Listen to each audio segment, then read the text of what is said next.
Donc aujourd'hui, nous sommes vraiment sûrs que c'est Sainte-Vaudrue qui est dans la chasse. Alors, sûr, là, je crois qu'on n'est jamais sûr de rien concernant le passé. Ce que je pense, c'est que, étant donné l'importance du personnage, comme l'importance de beaucoup d'autres saints, on n'invente pas de toutes pièces, on ne prend pas n'importe quoi pour faire passer ça pour un personnage jugé saint. Donc il y a certainement quelque chose de vrai. Bon, alors, au fur et à mesure que le culte se développe, évidemment, on protège et on garde précieusement. C'était d'ailleurs au Moyen Âge, c'était en quelque sorte un trésor inaliénable. Au Moyen Âge, des reliques, ce sont des objets de valeur, donc il y a des trafiquants de reliques qui s'approprient des vrais, qu'on vole, ou qui fabriquent des faux, qu'ils essaient d'accréditer, c'est clair. Dans le cadre de Sainte-Vaudrue, ça a pris combien de temps? Alors, il semble que ce soit vers le Xe, XIe siècle que des reconnaissances qui sont progressives. Il y a d'abord une reconnaissance en vue d'un culte local, et puis alors le culte se développe, il s'étend à un diocèse, et il passe éventuellement plus loin par la suite, selon la renommée du saint. Monsieur le bourgmestre, mesdames et messieurs les échevins, voici, nous avons procédé à la descente du corps saint de Madame Sainte-Vaudrue et nous avons l'intention de le processionner dans la cité.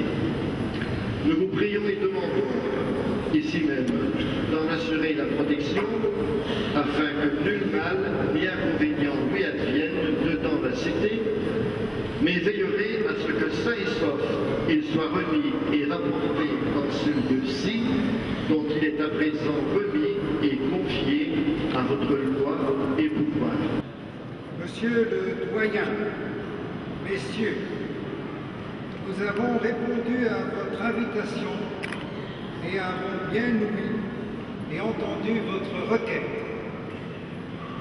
Nous acceptons volontiers la garde du corps saint de Madame Sainte-Vaudrue et, depuis qu'il sera hors de cette église, jusqu'à rentrer y sera, nous ferons notre loyal pouvoir de l'aider et garder, sans coût ni frais, pour qu'il ne court aucun danger ni péril en cette vie.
Lorsque j'étais gosse, c'était très réduit, il n'y avait même pas de chorale, c'était l'organiste qui chantait seul, dans une collégiale quasi vide pour la descente de chasse.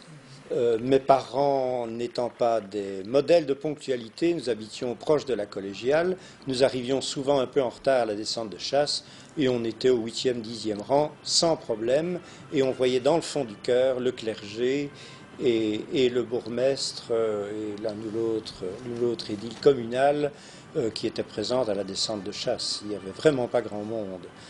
C'est l'engouement pour le passé qui progressivement a amené la foule que nous connaissons aujourd'hui.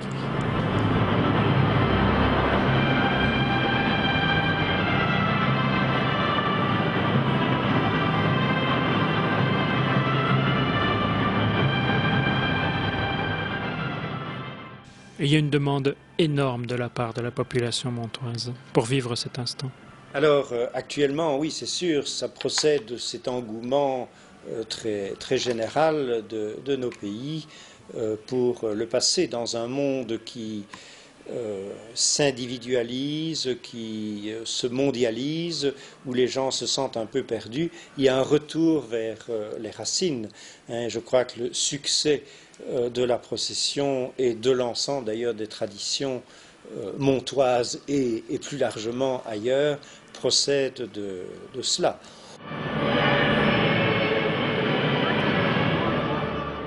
Donc ce qu'on ne sait pas toujours, c'est que les reliques de Vaudru n'appartenaient pas à la ville ou à une paroisse. Les reliques étaient propriété des chanoinesses. En 1794, elles mettent à l'abri à Liège la tête, le corps de Vaudru, les restes de son corps en tout cas en Allemagne à Ratingen.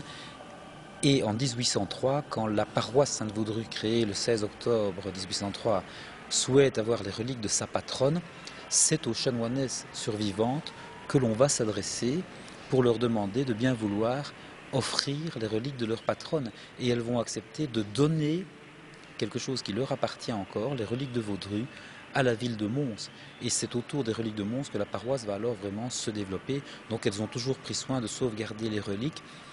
On les dit attachées, ces chanoinesses, à l'argent, mais en l'occurrence, dans ce cas-ci, elles ont privilégié l'essentiel, elles ont protégé les reliques, et tant pis pour les reliquaires qui ont été fondus et brûlés et fondus à Paris en 1794. Le Moyen-Âge, bon, imagine, le saint, il y a une puissance, il y a un rayonnement qui émane de sa personne, hein, même et de ses restes.